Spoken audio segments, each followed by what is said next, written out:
Hello மக்களே, எல்லாரும் எப்படி இருக்கீங்க?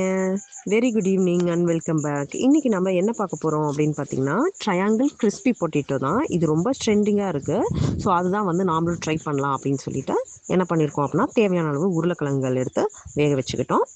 இப்போ அடுத்து என்ன பண்ணுறோம் அப்படின்னு பார்த்தீங்கன்னா, அது கூட அந்த வெறும் உருளைக்கிழங்கு சரியாக வராது அப்படின்றதுக்காக கூட ப்ரெட் கொஞ்சம் மிக்ஸ் பண்ணிக்கலான்ட்டு 2-3 பிரெட் ஸ்லைஸ் எடுத்து லைட்டாக தண்ணியில் டிப் பண்ணி எடுத்துக்கிறோம். இதையுமே வந்து உருளைக்கிழங்கு கூட போட்டு மாவு மாதிரி வந்து நம்ம மிக்ஸ் பண்ண போகிறோம். ஸோ ஃபஸ்ட்டு ப்ரெட்டை இப்படி நல்லா பிசைஞ்சு விட்டாச்சு. ஸோ இது கூட தான் என்னென்ன ஆட் பண்ண போகிறோம் அப்படின்னு பார்த்தீங்கன்னா, நம்மளுக்கு காரத்துக்கு தேவையான விஷயங்கள் ப்ளஸ் அதர் திங்ஸ் வந்து ஆட் பண்ண போகிறோம். ஃபஸ்ட்டு என்னென்னா, நல்லா சாப் பண்ணி வச்சுருக்கோம் ஆனியன்ஸ் போட்டுக்கிட்டோம். அடுத்து என்னென்னா, சாப் பண்ணி வச்சுருக்க கொத்தமல்லி இலைகள் அதையும் வந்து ஆட் பண்ணிக்கிறோம். அதுக்கப்புறம் நல்லா டேஸ்ட்டுக்கும் வாசத்துக்கும் garam masala plus chilli powder, அதுவும் இல்லாமல் வந்து சால்ட் எல்லாத்தையும் போட்டுக்கிட்டோம். ஸோ அடுத்து என்ன அப்படின்னு பார்த்தீங்கன்னா, கொதிக்க இருக்க உருளைக்கிழங்க இப்போ தான் வந்து மெதுவாக எடுத்து தோலெல்லாம் உரிச்சிட்ருக்கோம். சுத்தமாக தொடவே முடியல. ஸோ அதையும் நல்லா மசிச்சு எடுத்தாச்சு. ஸோ அதையும் வந்து அது கூட போட்டு மிக்ஸ் பண்ணிக்கிறோம்.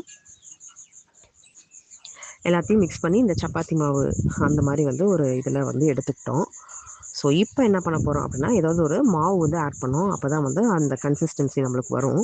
ஸோ அதனால் நாங்கள் என்ன ஆட் பண்ணிக்கிட்டோம் அப்படின்னு பார்த்தீங்கன்னா, அரிசி மாவு வந்து ஆட் பண்ணிக்கிறோம். கொஞ்சம் கிறிஸ்பியாகவும் வரும் அப்படின்றதுக்காக. ஸோ அதை வந்து நல்லா பிசைஞ்சு விட்டாச்சு. ஸோ இப்போ நெக்ஸ்ட்டு நம்மளோட டாஸ்க் என்ன அப்படின்னு பார்த்தீங்கன்னா, நம்ம பேர் என்ன வச்சுருக்கோம், ட்ரையாங்கிள் கிறிஸ்பி பொட்டேட்டோ அப்படின்னு சொன்னோம் இல்லையா? ஸோ இதை வந்து ட்ரையாங்கிள் ஷேப்பில் கட் பண்ணணும். ஸோ அதுக்கு தான் ரெடி ஆகிட்ருக்கோம்.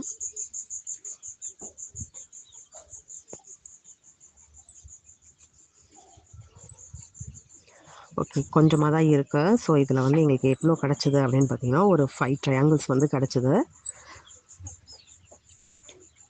ஸோ இந்த ட்ரையாங்கிள்ஸை அடுத்து என்ன பண்ண போகிறோம் அப்படின்னு பார்த்தீங்கன்னா, ஆயில் தானா அப்படின்னா ஆயில் இல்லை. அதுக்கு முன்னாடி வந்து லைட்டாக பிரெட் க்ரம்ஸில் மிக்ஸ் பண்ணி எடுத்துக்கிறோம். இன்னும் கொஞ்சம் கிறிஸ்பியாக வரணும் அப்படின்றதுக்காக. ஸோ பேரும் நம்ம கிறிஸ்பின்னு இஷ்டமா, ஸோ அதனால் என்னென்ன விஷயம் ஆட் பண்ண முடியுமோ எல்லாத்தையும் ஆட் பண்ணிக்கிறோம். ஸோ நான் எடுத்து அந்த மாவில் மிக்ஸ் பண்ணிவிட்டு ஃபைனலாக வந்து என்ன பண்ணுவோம் அப்படின்னா, ஆயிலில் போட்டு நல்லா டீப் ஃப்ரை தான். ஸோ ஆயில் நல்லா ஹீட் ஆகிடுச்சு, ரெடியாக இருக்குது. ஸோ ஒன்றா போடுறோம் ஆயிலில். இது வந்து ரொம்பவே டேஸ்டியாக இருந்துச்சு.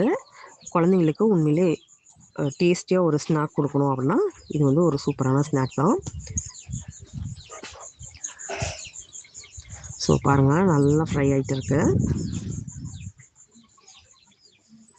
ஓகே, ஃபைனலாக வந்து கொஞ்சம் ஏதாவது டெக்கரேட்லாம் பண்ணால் அவங்களுக்கு நல்லா அட்ராக்டிவாக இருக்கும் அப்படின்றதுக்காக டெக்கரேட் பண்ணி நம்மளோட triangle crispy potato ready. Thanks for வாட்சிங்.